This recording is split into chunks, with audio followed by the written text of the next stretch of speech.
So hello, Ryan. Welcome to the Digital Wealth Creation Summit. We just had your introduction. Go ahead and say hello to everybody. Hello to all my friends in Guyana. I am excited to be here.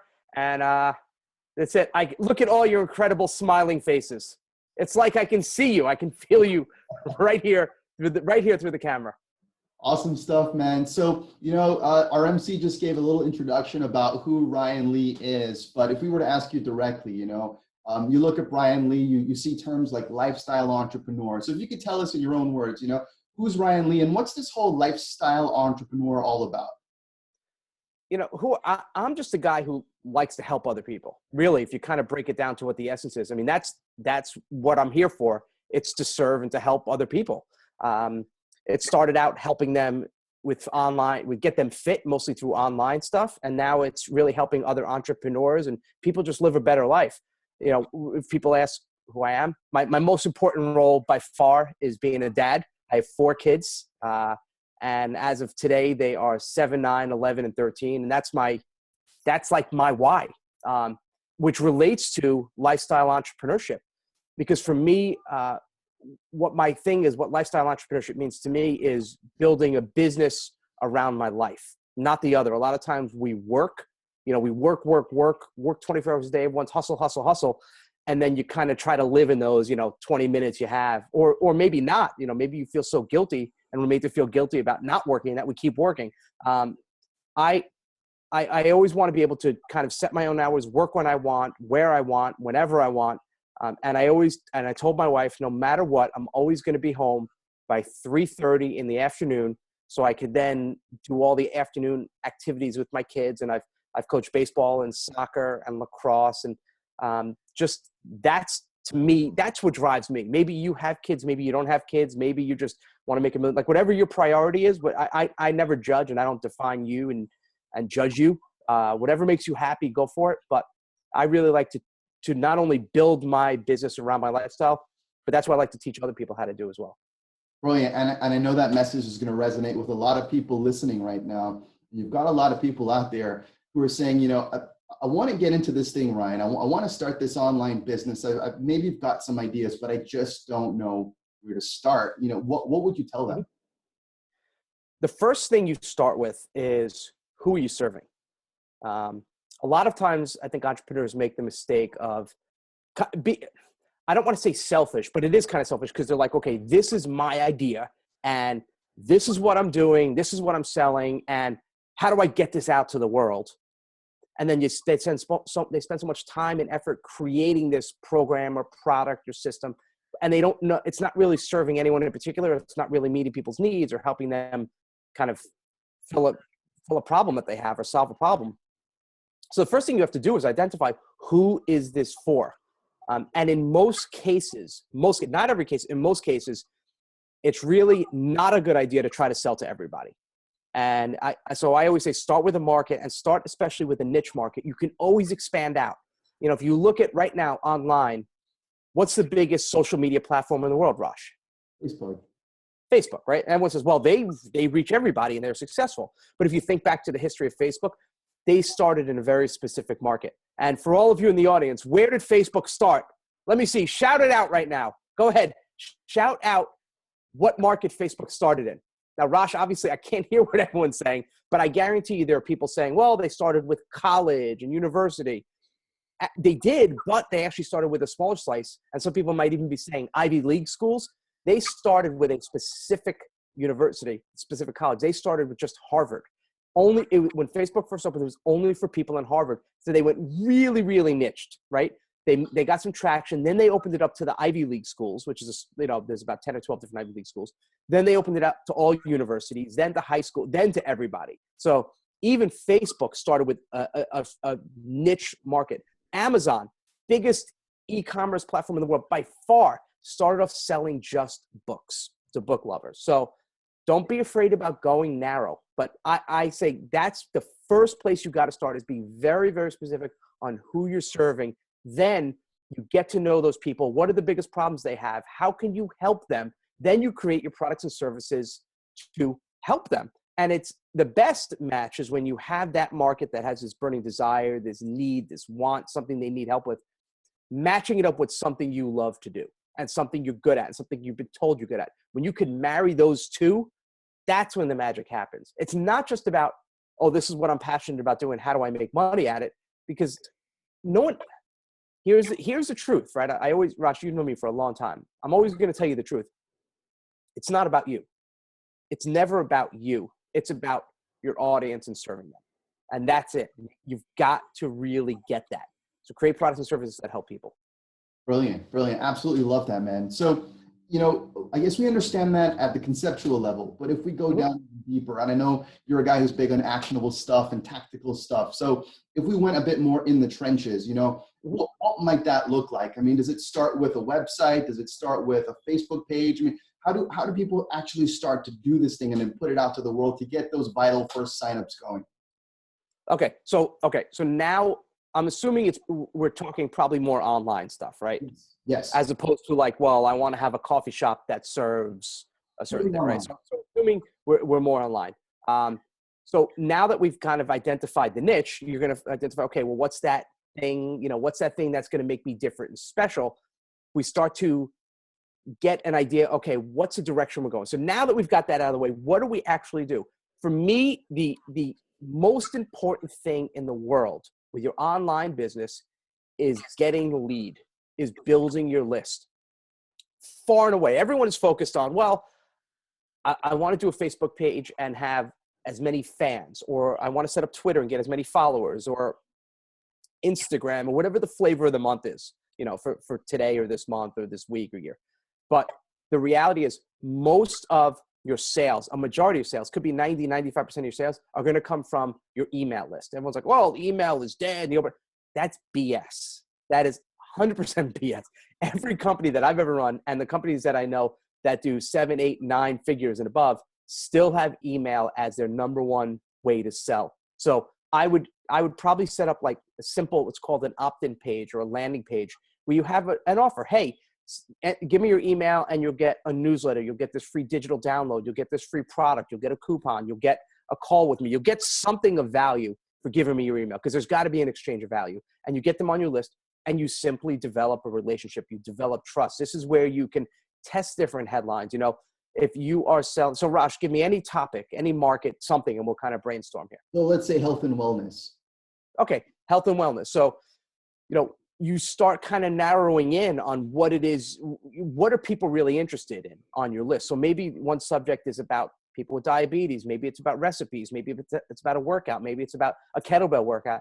What's getting the most open rates? What's getting the most engagement? And you're building trust. You're building relationships. Then you could start to say, okay, this is what people really want. You know, I did 25 emails and the ones about recipes, you know, bombed, but the ones about exercise got 3 times more open engagement. Let me start going more towards the exercise thing. And then you start testing. And that's really where you start, but you really got to start with building your list, because the list is your list is your number one asset you're going to have, and especially in your digital business, because with Facebook or Twitter, any social media account, you don't really own that, right? They're the ones that own that. So you could spend 6 months and have 200,000 fans, but tomorrow Facebook, yeah, you know what?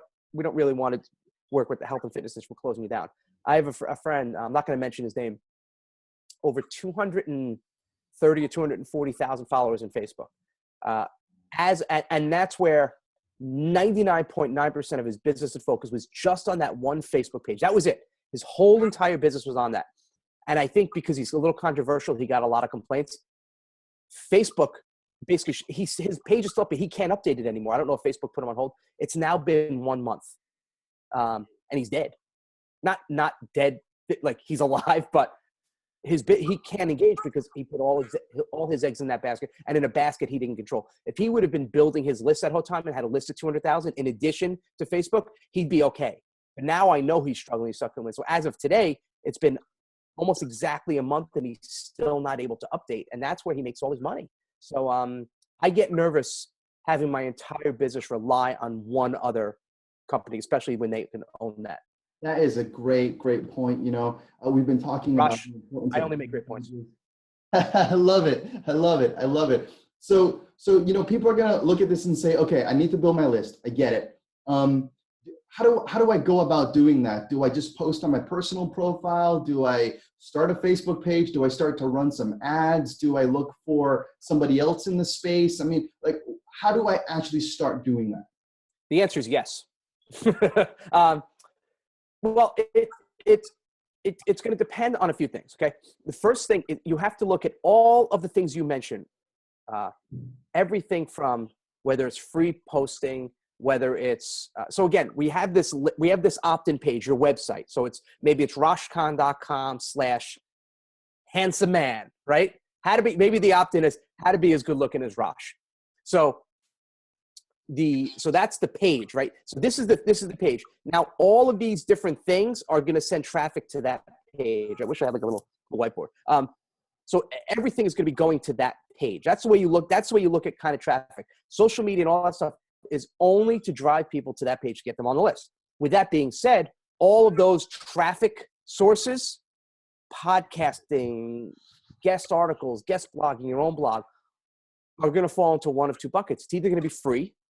So it doesn't cost me anything to be a guest on a podcast. It doesn't cost anything to do a little motivational Tony Robbins quote on my Facebook page. It doesn't cost me anything to do all these little things, right? Of course, it costs a little time, but it's not costing me any specific money.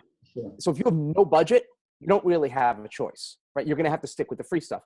If you have a budget and you're like, you know what, I'm willing to invest a little bit of money, knowing that, okay, I might lose up front, especially if I don't have anything to sell, but I'm okay doing that and investing in my business because I know long-term, once I release a product or have a product that converts, I'm going to be able to create income out of this. Then you start, and there's a million and one ways to do paid traffic.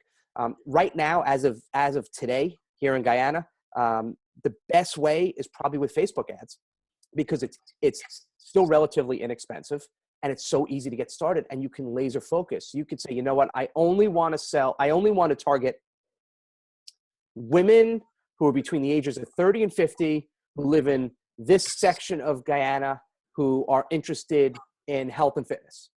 And I mean, zoom, within a minute, you can create an ad and start driving traffic to that particular profile, that particular market. And Google still has a lot of traffic. There's other social media things, Instagram, but Facebook is still like the place where you can get relatively inexpensive clicks and you could test very, very quickly. So that's probably the one place I would start if you have some type of budget. Otherwise, you can lose your shirt. I mean, if you're like, oh, I'll just kind of start messing around and you don't have anything to sell, you can lose your money pretty fast. Absolutely. Love it. Love it. So let's talk about, obstacles. I mean, every entrepreneurial journey, has its fair share of obstacles, based on the clients you've had, the customers you have, even your own journey, what might you say are some, expected or unexpected obstacles along the journey, and how do we sort of get around that? Yeah, there's going to be obstacles. And if you're really marketing, and you're really kind of pushing the envelope and trying new things, you are going to get your butt kicked. There's no doubt about it. You can, and you said, kind of around the obstacles, like I can try to help you navigate and try to lessen the impact, but no matter what, you have to first mentally be prepared to say, you know what, I'm going to take some hits. Like I'm going to run into some walls. I'm going to have some good days and I'm going to have some bad days. And entrepreneurship is a roller coaster. I mean, I've been on it. I've had businesses that have made millions, and businesses that have lost millions. Like truly, almost overnight, I've had some really awful things happen. Rosh, I know you went through some trials and tribulations as well. So that's the first thing, is you almost have to not only mentally be prepared, like saying, okay, as an entrepreneur, I just have to be able to say, I really want this. This is what I'm going to do. And the good, the bad, the ugly, I'm going to be prepared.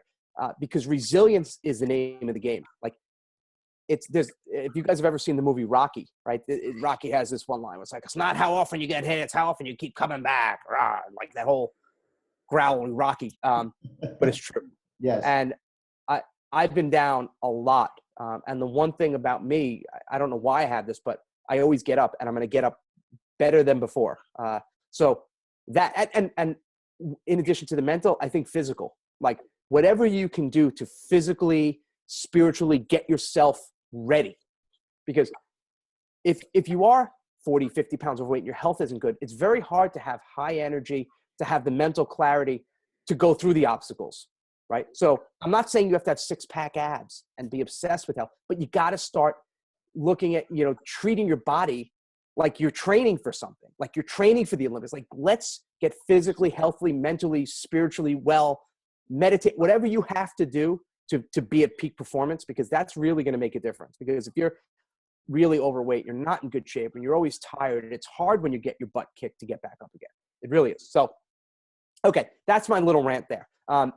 In terms of some things that people go through, the first is perfectionism. It's a self-imposed thing, right? It's not an external thing. It's an internal thing. It's this idea that what you put out has to be perfect. And that's the number one killer of entrepreneurs, perfectionism. I remember the first coaching call I ever did with a client. He's like, Ryan, I really need your help. I'm working on this book. I said, well, how long have you been working on the book for? He said, well, 8 years. Well, okay. You got to finish the damn book.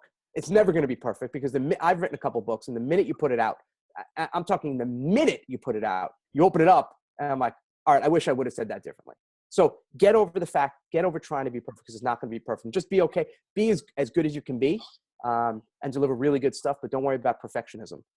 Another one is kind of similar to what I just mentioned before with Facebook, right? With my friend who relies entirely on a free Facebook page. The kind of the worst number of businesses, the number one, is being reliant on any one thing.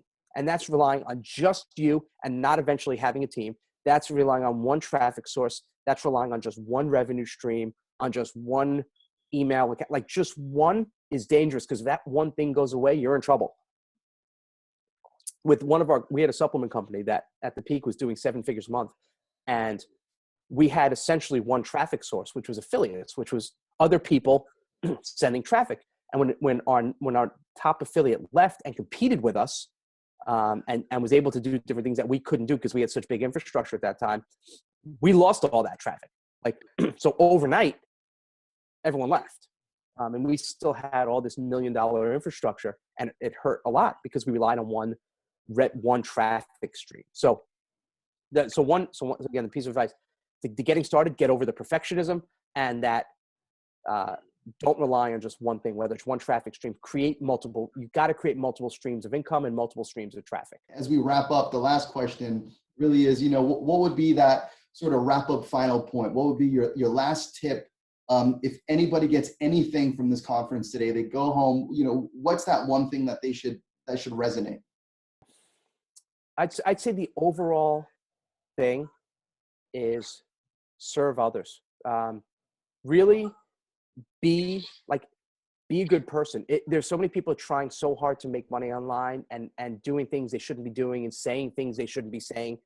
If you're just a good person, our whole philosophy in our company, from our virtual assistant down to Matt, who's like my right-hand man, is if anyone asks for a refund or has a question, we always ask ourselves a question first. Here's the funnel. Here's the filter we run everything through is, if I was this person, how would I want to be treated? Okay, they want a refund after the refund date expired. If I was a member and I wanted that, what would make me happy? It'd be getting the refund. So we give them the refund.